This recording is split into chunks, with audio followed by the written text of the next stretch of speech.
Hello everyone and welcome back to another news update video. In today's video, which could be doing a little bit of a follow-up story on the supposed 11th Doctor leaks, as well as some stuff to do with potential filming for the unit spin-off for Doctor Who, as well as some other little things as well. But before we get into it, if you could do me a teeny tiny little favour and click that subscribe button, it'd be very much appreciated. We are trying to get to 20,000 subscribers as quickly as possible, and we're only like 9 subscribers away from 19,600, so if you could help us get there, that would really help me out. I also have a Ko-fi. Obviously you don't have to donate to that if you don't want to, it's just there if you feel like helping out the channel, but of course, feel no pressure at all. I understand it's very hard times at the moment. But with that said, let's get into the video.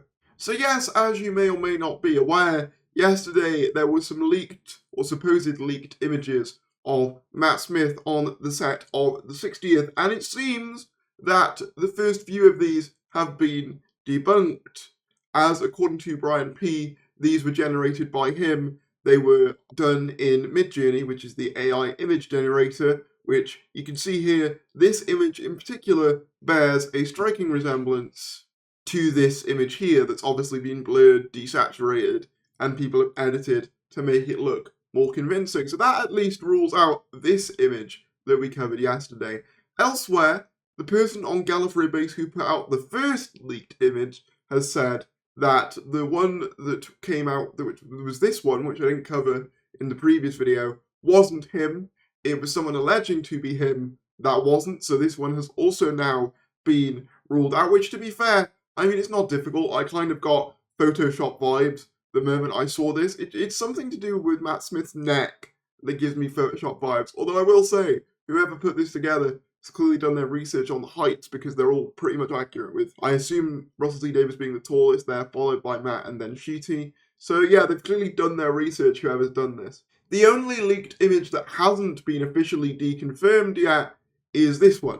So this was the first one that came out, and this is the only one that hasn't been fully debunked. However, given that all the others turned out to be false, I'm not holding my breath on this one, personally. But, you know, it could very well have something in it. But personally for me, I'm still almost certain that Matt Smith isn't coming back.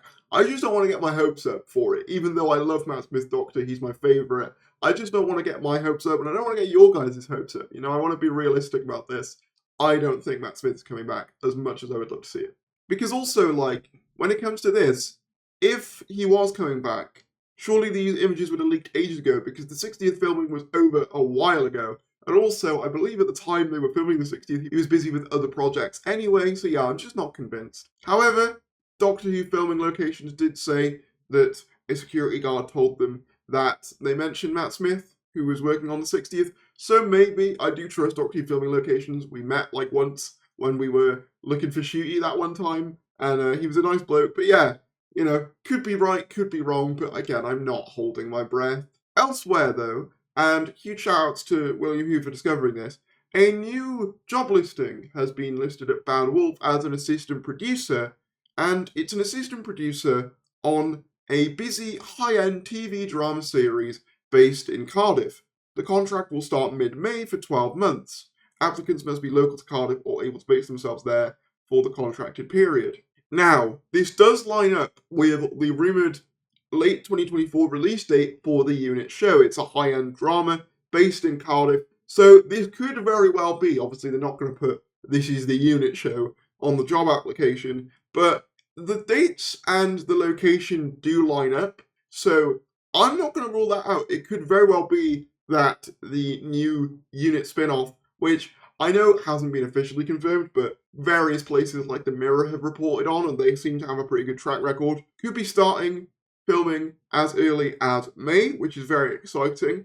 If that is the case, I would imagine an announcement would be relatively imminent if that does indeed happen, as in probably maybe the end of this month, which, yeah, would be pretty exciting. And then finally, adjacent to the Doctor Who world, it was confirmed that David Tennant is voicing the live-action Hu Yang in the Ahsoka series, and the Doctor Who account hilariously responded to this, saying, "Oh, that's the Doctor," Dave Filoni saying Doctor Who, which is just very fun. I just thought that was a fun little thing that happened that I wanted to point out, because yeah, it's like they're crossing over, it's fun. If you're interested in any more of the Star Wars stuff, I did just post a video to the second channel going over the Star Wars celebrations and why I'm not too excited for the upcoming films.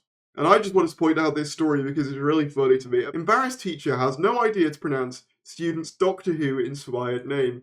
A teacher was left feeling embarrassed when she failed to pronounce a student's name that was inspired by a character from Doctor Who, but others struggled with it too. It's not unusual for parents to come up with creative and unique names for their children to help them stand out from the crowd, and no one should be judged for the monikers they choose for their kids.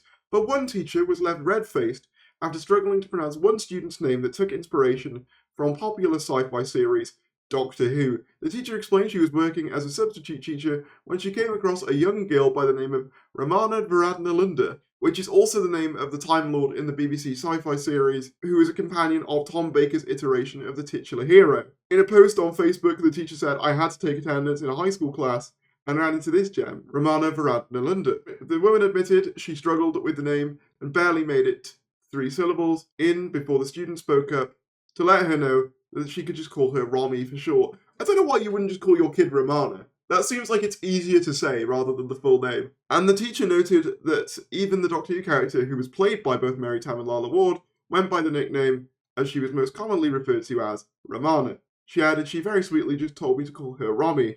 The character in the show went by Romana would have been so much better. Exactly, I agree with the teacher on that. Just call her Romana.